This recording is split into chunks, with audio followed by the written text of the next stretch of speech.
할렐루야. 이 모든 것이 하나님의 은혜인 줄 믿습니다. 특별히 우리가 하나님께로부터 나서 오늘 말씀처럼 왕의 자녀가 된 것은 가장 큰 하나님의 은혜인 줄 믿습니다. 우리가 구원받았다라는 것은 사실 다 받은 것입니다. 그런데 더 정확하게 우리의 과거, 그리고 우리의 현재, 그리고 아직 오지도 않은 우리의 미래 문제가 완전히 끝났다라는 것이 사실은 구원받았다라는 말입니다. 단순히 천국 가는 그 표를 얻은 것이 아닙니다. 과거에 내가 예수님을 믿지 않았던 그때에도 하나님은 나를 구원하시기로 이미 작정하셨어요. 그리고 오늘 저와 여러분의 삶에 아주 문제가 산더미 같이 많고 클지라도 상관없습니다. 하나님은 사람의 몸을 입고 이 땅에 오셔서 저와 여러분을 위해서 십자가에서 죽으시고 다 이루었다 하시고 부활 승리하셔서 지금 저와 여러분과 성령으로 항상 함께하고 계십니다. 그래서 우리가 어떻게 내 과거, 내 현재, 그리고 미래 문제가 끝났다라는 것을 확신할 수 있냐? 우리가 미래를 사실 모르잖아요. 아직 오지 않은 미래잖아요. 그런데 그 미래가 하나님의 손에 있기 때문에 내 과거가 발판이 될 수 있고 저와 여러분의 오늘의 그 문제가 사실은 어마어마한 축복이 될 수 있습니다. 그래서 이 축복을 믿음의 사람들은 다 누렸던 거예요. 특히 요셉은요, 너무 잘 알고 있었어요. 그래서 형들이 나를 팔은 그 과거도, 내가 노예로 가 있고 내가 감옥에 가는 그 현실도 사실은 하나님이 앞서서 나를 보냈다라는 걸 잘 알고 있었어요. 그러니까 실제로 그게 문제 아니었잖아요. 실제로 그게 상처 아니었잖아요. 그래서 우리가 미래가 아직 오지 않았어요. 내 과거를 어떻게 발판 삼으실지, 오늘 이 문제를 우리는 자꾸 문제라고 하고 어려움이라고 얘기하지만 하나님은 미래에 이 문제를, 이 사건을 어떻게 작품으로 만드실지 저와 여러분은 모르는 겁니다. 그런데 그 미래가 하나님의 손안에 있기 때문에 구원받았다라는 것은 과거, 현재, 미래 모든 문제가 사실 끝난 거예요. 특히 오늘 이스라엘은요, 그 역사가 참 노예되고 포로되고 속국되는 게 많았어요. 문제가 참 많은 나라였습니다. 그런데 이 이스라엘이요, 가장 큰 영토를 차지하고 주위 열방이 오히려 막 쳐들어오는 게 아니라 이스라엘 구경하러 오고 최고로 부귀 영화를 누릴 때가 바로 다윗과 솔로몬 때였어요. 특히 솔로몬 때는 그 영화와 그 부귀는요, 그 어떤 시대와도 비교할 수 없을 만큼 최대의 전성기였습니다. 근데 이 솔로몬의 고백이에요. 다윗의 아들 예루살렘 왕. 솔로몬이라 하지 않고 이 솔로몬을 전도자라고 얘기했습니다. 이 전도자의 말씀이라. 전도자가 이르되 헛되고 헛되며 헛되고 헛되니 모든 것이 헛되도다. 최고의 부귀와 최고의 영화를 누렸던 자예요. 아내만 해도요, 얼마나 많았습니까? 그랬던 그 솔로몬이요, 인생의 마지막 시간표예요. 다 헛되대요. 그런데 솔로몬이 말하고 싶은 게 다 헛되니까 쓸데없는 것들이니까 대충 살아라, 이 말을 하고 싶었던 게 아니에요. 솔로몬이 가장 하고 싶었던 말이 뭐냐? 일의 결국을 다 들었으니, 한 세대가 가고 한 세대도 오고 해도 뜨는 곳에서 지는 곳으로 가고 모든 것 다 지나간다. 그래서 다 헛된 거다. 그렇지만 이 헛되기 때문에 힘들다라는 것이 아니라 이 헛된 결국을 너희가 들었으니, 이 일의 결국을 들었으니 헛되지 않은 것에 너희의 마음과 너희의 생각과 너희의 삶을 방향 맞추라는 거예요. 이 은혜가 이번 한 주간 왕의 자녀들에게 회복되어지기를 예수 그리스도 이름으로 축원합니다. 진짜 중요한 것을 이제는 시작해야 돼요. 진짜 필요한 것을 해야 됩니다. 제가 최근에 지난주인가요? 우연히 이제 한 드라마를 봤어요. 근데 이게 재밌는 거예요. 그래서 저는 재밌으면요, 이게 사실 막 이렇게 정주행한다고 하잖아요. 막 기다렸다가 보고 이런 걸 잘 못해요. 그래가지고 그걸 보니까 소설이 있더라고요. 그래가지고 소설로 이미 그 드라마의 내용을 싹 다 봤어요. 소설을 보는데 이게 어떤 내용이냐면 부잣집 막내 하늘이라는 드라마입니다. 보니까 우리 청년들도 랩런트들도 많이 보던데, 아니 이 재벌 총수의 일가에 이제 늘 진짜 똥도 치우고 오줌도 치우고 오너리스트를 이렇게 담당하던 비서가요, 평생을 사실 올인했는데 완전히 그 그룹 회장의 비자금 문제로 토사구팽을 당하게 됩니다. 그런데 뭐 이런 일은 절대 없지만 이게 뭐 판타지 드라마니까요. 창업주의 그 회장의 막내 아들로 이제 회귀를 하게 되는 거예요. 그런데 이 사람이요, 인생이요, 처음 사지만 사는 게 아니라 두 번째 사는 인생이잖아요. 그러니까 모든 일을 다 아는 거예요. 어디에 투자를 해야지 실제로 그 기업이 살아날지, 어떤 영화가 흥행을 할지, 그리고 IMF와 같은 위기는 어떻게 지나갈지, 누가 대통령이 될지, 이런 거를요 다 이미 알고 다시 30년 전으로 회귀해서 태어나니까요, 다 알고 대비를 하는 거예요. 그러니 이 결론을 아는 사람을 이길 수가 있겠어요?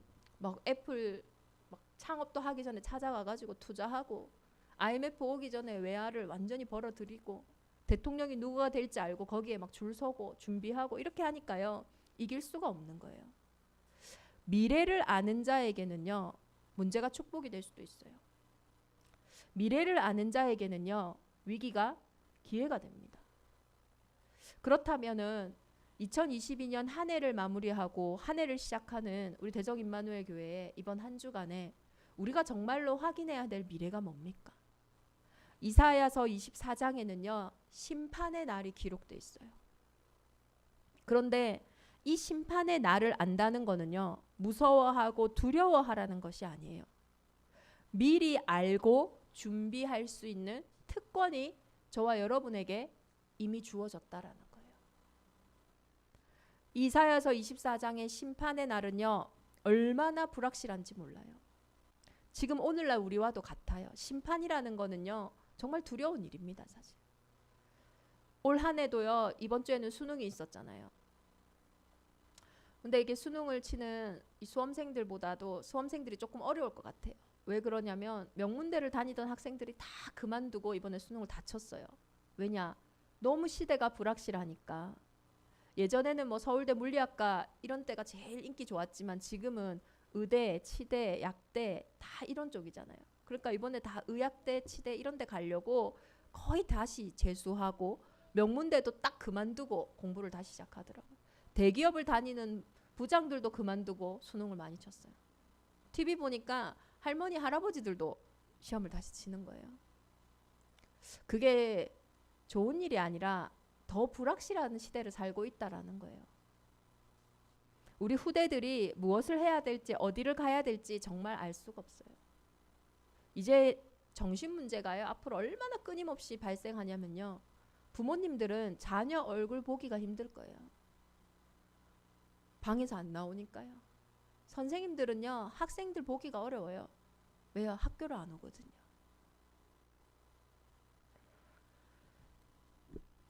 자살률로 아마 사망률이 제일 1위가 되는 게 이제 자살률이 될 거예요. 마약의 청정국이었던 우리나라가요 이제는요 마약의 최고의 수출입 국가가 될 거예요. 불확실한 사회지만 성경은요 앞으로 갈수록 이 시대는 답이 없는 시대라고 말하고 있어요. 특히 오늘 본문에는요, 보라 여호와께서 땅을 공허하게 하시며 황폐하게 하시며 지면을 뒤집어 엎으시고. 얼마나 땅이 공허하고 황폐해지냐면요, 백성과 제사장이 같을 것이며. 어떻게 백성과 제사장이 같게 됩니까? 종과 상전이 같을 것이며, 여종과 여주인이 같을 것이며, 파는 자와 사는 자가 같을 것이며, 빌려주는 자와 빌리는 자가 같을 것이며, 이자를 받는 자와 이자를 내는 자가 같을 것이라. 이게 무슨 말입니까? 앞으로 시대에 다가오는 위기와 문제 속에서는요, 이자를 주는 자와 이자를 받는 자, 경제 개념이 분명하다는 거거든요. 종과 주인, 신분과 계급이 분명한 거예요. 그 모든 것이 무효할 만큼 무너진다라는 거예요. 돈으로도 막을 수 없는 시대의 위기가 올 거예요. 내가 가지고 있는 명예로도, 내가 가지고 있는 성공으로도 해결할 수 없는 문제가 계속 올 거예요. 아니 영적인 문제로 정신 문제가 와 있는데요. 자녀가 밖으로 나오지 않는데요. 돈을 갖다 준다고 그 자녀가 나오겠습니까? 그 자녀에게 내가 배운 걸 가르쳐 준다고 나오겠습니까? 모든 사람에게 오는 이 문제가요. 이 영적인 문제가 신분의 구별 없이 모두에게 임한다라는 거예요. 그때에는 저와 여러분이 목매고 있는 경제도 답이 되지 않고 성공도 답이 되지 않고 명예도 답이 되지 않는데요. 그걸 말하고 있는 거예요. 사는 자와 파는 자가 같고 빌려주는 자와 빌리는 자가 같고 이자를 받는 자와 이자를 내는 자가 같다. 이런 시대에 내가 지금 이자를 받고 있다. 내가 이자를 내고 있다. 그 어떤 것도 무의미해지는 그런 시대가 올 거라고 성경은 말하고 있어요. 이때에는 피할 길이 없습니다. 죄와 허물로 이미 죽어버렸기 때문에 그 결과만 남을 뿐이에요. 이렇게 말씀하고 계세요. 그들이 율법을 범하며 율례를 어기며 영원한 언약을 깨뜨렸습니다. 그러므로 저주가 땅을 삼켰고 그 중에 사는 자들이 정죄함을 당하였고. 저주가 땅을 삼킨 이유가 뭡니까? 분명히 말하고 계세요. 영원한 언약을 깨뜨려서 그렇다. 왜 우리가 가지고 있는 세상의 것으로 해결되지 않는 문제가 계속 옵니까? 왜 막을 수 없는 저주와 재앙이 이 땅을 삼켜버렸습니까? 그 이유를요, 성경은요, 영원한 언약을 깨뜨려서 그렇다. 영원한 언약이 뭡니까? 저와 여러분이 모습은 바뀌고 나이도 들어갈 수도 있고 또 내가 가지고 있는 재산도 변할 수도 있고 내 주위의 관계도 변할 수도 있어요. 그러나 영원히 변치 않는 게 있어요. 그게 뭐냐? 우리가 영적인 존재라는 거예요. 하나님의 형상이라는 이 영원한 언약은요, 바뀌지가 않아요. 하나님의 형상으로 만드신 이유가 뭡니까? 언약을 맺는 언약적인 존재로 만들었기 때문이에요. 그래서 이 근본은 바뀔 수가 없는 거예요. 물고기가 물을 떠나면 죽듯이 인간의 영혼은요, 하나님을 떠나면 죽어요. 이것을 보고 성경은 죄라고 얘기합니다.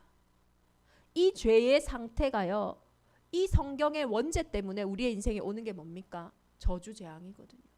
이 영원한 언약, 하나님을 떠남으로써 우리의 인생에 죽음의 문제가 오게 되고 그 결과로 죽음의 권세를 잡은 자가 종노릇하게 만드는 운명사주 팔자와 같은 죄와 사망의 법이 오게 된 거예요. 시대가 가면 갈수록요, 피할 수 없는 그 문제, 개인의 문제, 가정의 문제, 현장의 문제, 그 속에서 우리가 자유할 수 없는 이유가 뭡니까? 그 원죄의 상태가 있으니까. 이 죄가요, 끊임없이 정죄하거든요. 정죄함을요 당하면요, 사람이요 평안이 없어요. 정죄함의 결과로 사실 우리가요 불안하거든요. 뭐가 잘못됐는지 모르겠지만 불안해. 뭐가 잘못됐는지 모르겠지만 평안이 없어요. 불편해요. 염려가 돼요. 걱정이 돼요. 두려움이 와요. 그러니 그 상태 속에서요, 생각과 마음이 병들 수밖에 없잖아요. 오늘날 많은 사람들이요, 잠을 못 잔대요. 보니까요, 이 마약도요, 엄청 가깝게 유통을 하더라고요. 약국에 가가지고 인슐린 주사 맞는 척 하면서 그 주사바늘 사가지고요, 다 얼마나 많은지 몰라요. 제가 다큐 보니까요, 너무 쉽게 구할 수 있고 너무 쉽게 유통이 되는 거예요.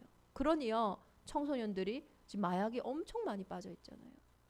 우리가 알지 못하는 사이에 그 문제가요, 저와 여러분의 집 앞에 딱 와 있는 시대가 올 거예요. 정죄함을 당하니까요. 그 속에서 많은 정신 문제, 그 속에서 많은 영적인 문제가요, 우리의 생각과 우리의 마음과 우리의 삶을 끌고 갈 거예요. 그런 시대에 죄와 허물로 죽은 이 시대는요, 소망이 없어요. 죽었다라는 말은 더 이상 소망이 없어요. 죽었다라는 말은 기쁨이 없어요. 그러니 오늘 본문에요, 마음이 즐겁던 자가 다 탄식하고 소고치는 기쁨이 그치고 즐거워하는 자의 소리가 끊어지고 수금 타는 기쁨이 그쳤으며 모든 즐거움이 사라졌으며 땅의 기쁨이 소멸되었도다. 영원한 언약을 깨트리므로 저주가 오고 그 어떤 현장도 피할 길이 없는 이 문제에서는요, 모든 기쁨이 사라졌어요. 다른 문제가 아니고 영적인 문제니까 여러분이 쇼핑한다고 해결되겠습니까? 연애한다고 해결이 되겠어요? 내가 좋아하는 취미생활을 한다고 그 허전한 마음이, 그 공허한 마음이, 그 채워지지 않는 마음이 채워지겠냐고요. 오늘 본문은요, 영적인 문제에는 절대 다른 길이 없다 이 말을 하고 있는 거예요. 그때는 우리가 가지고 있는 부도, 우리가 가지고 있는 권세도, 나의 성격도, 나의 인격도 그 영적인 문제는 답이 안 된다 이 말 하고 있는 거예요. 그때에 하나님이 우리에게 주신 길이 뭡니까? 그게 복음인 거잖아요. 기쁜 소식. 답이 없는데 답을 얘기해 주니까요, 얼마나 기쁩니까? 힘이 없는데 힘을 전달해 주니까 얼마나 기쁩니까? 너무 해결되지 않아서 그 문제에 전전긍긍하고 있는데 그 문제가 끝났다라고 얘기하니까 얼마나 기쁩니까? 그게 바로 복음이에요. 복음의 능력은요, 유일한 데서 있어요. 아담의 후손, 하나님을 떠난 이후로 태어난 모든 사람은 이 심판의 날을 피할 수가 없어요. 개인과 가정과 현장에 찾아오는 이 심판의 날을 피할 수 없어요. 아, 목사님, 저희 집에는 아무 문제 없는데요. 저 사람에게는 아무 문제 없는데요. 그 끝날에 심판의 날이 찾아와요. 그게 바로 죽음이거든요. 모든 사람은요, 심판의 날을 피할 수가 없어요. 근데 그 심판의 날을 피할 수 있는 시간도 살아있는 날 동안밖에 없어요. 그때의 유일한 진짜 길 대신 그리스도께서 오늘 말씀하시는 거예요. 여자의 후손이 뱀의 머리를 박살낼 것이다. 왜 여자의 후손입니까? 아담의 후손은 답이 없기 때문에. 이 땅의 문제는 세상이 해결할 수 있는 문제가 아니기 때문에 여자의 후손만이 그 이름으로 오신 그리스도 안으로 들어가야지만 모든 심판, 그 홍수에서 벗어날 수가 있는 거예요. 홍수 심판 왔을 때 그 방주 안에 들어간 자만이 살았잖아요. 그 그리스도 안으로 들어간 자만이 개인과 가정과 현장에 오는 영적인 문제로 오는 모든 문제를요, 피할 수 있는 거예요. 그 사람에게는요, 그 언약 붙잡고 가는 사람에게는요, 모든 불가능이 가능케 되어져요. 그게 아브라함의 삶이었습니다. 우리 대정임만을 온 교회는요, 이 복음을 받은 자예요. 이 복음으로 인해 하나님께로부터 난 왕의 자녀입니다. 저와 여러분의 인생의 주인 되신 왕은요, 만물을 복종케 하시고 하늘과 땅의 모든 권세를 가지고 지금 이 시간에 우리와 항상 함께하고 계시는 거예요. 모든 문제가 하나님을 떠나면서 시작됐다면 모든 축복은 하나님을 만나는 그 시간부터 시작되어지는 거예요. 그 은혜가 저와 여러분에게 있기를 기도합니다. 그래서 이 복음의 가장 큰 증거가 뭡니까? 이 심판의 날에도, 이 심판 속에서도, 나의 이 개인의 영적인 문제 속에서도 하나님이 준비하시고 하나님이 예비하신 응답이 있다라는 거예요. 그게 바로 렘넌트, 남은 자입니다. 동방에 바다에서부터 큰 소리가 외치리니 그러므로 너희가 동방에서 여호와를 영화롭게 하며 바다 모든 섬에서 이스라엘 하나님 여호와의 이름을 영화롭게 할 것이라. 땅 끝에서부터 노래하는 소리가 우리에게 들리거늘. 이렇게 심판의 날이지만 이 속에 남은 자가 있다는 거예요. 저와 여러분의 인생에 복음을 주신 하나님께서는 그 문제 속에서 남겨놓으신 응답이 있어요. 예비하신 응답이 있어요. 하나님의 자녀는요, 왕의 자녀는요, 늘 여기에 관심이 있어야 돼요. 문제에 관심 있는 사람은 왕의 자녀가 아닙니다. 그 문제 속에 하나님이 준비하신 답을 보는 사람이 왕의 자녀예요.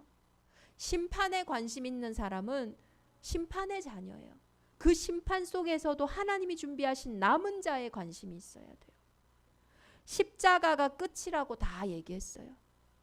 그러면 이 끝만 본 사람은 절대로 마가의 다락방에 모이지 않았겠죠. 그런데 이 십자가 사건이 끝이 아니라 예수 그리스도의 부활이고 승리함을 아는 자들은 마가의 다락방에 모였어요. 절대 불가능한 그 120명의 초대교회를 통해 하나님은 로마를 복음화하셨어요. 심판이 있다라는 것은, 끝이 있다라는 것은 오히려 큰 축복입니다. 나의 그래서 영적인 문제가 그 속에서 하나님이 준비하신 시작을 볼 수 있는 최고의 은혜인 줄 믿습니다. 그래서 우리 대정임만을 온 교회는 이제는 헛되다한 그 인생 가운데서 정말로 진실되게 섰을 때 해결 안 되는 그 문제, 피할 길이 없고 찾을 길이 없는 그 속에서 이제는 하나님이 우리를 영원한 작품을 남기는 남은 자로 부르신 줄 믿습니다. 우리의 생사하복은 여기에 있어요. 어디에 있냐? 이 작품을 남기는 속에 있어요. 성경에서 가장 오래 산 인물이 무드셀라입니다. 969세를 살았어요. 그런데 이 무드셀라가 언제 하나님의 부름을 받았냐? 언제 죽었냐? 후대 노아에게 주신 미션, 그 방주가 완성된 후에 하나님이 불러가셨어요. 무드셀라가 부름을 받고 나서부터 사실 심판, 홍수 심판이 시작되었어요.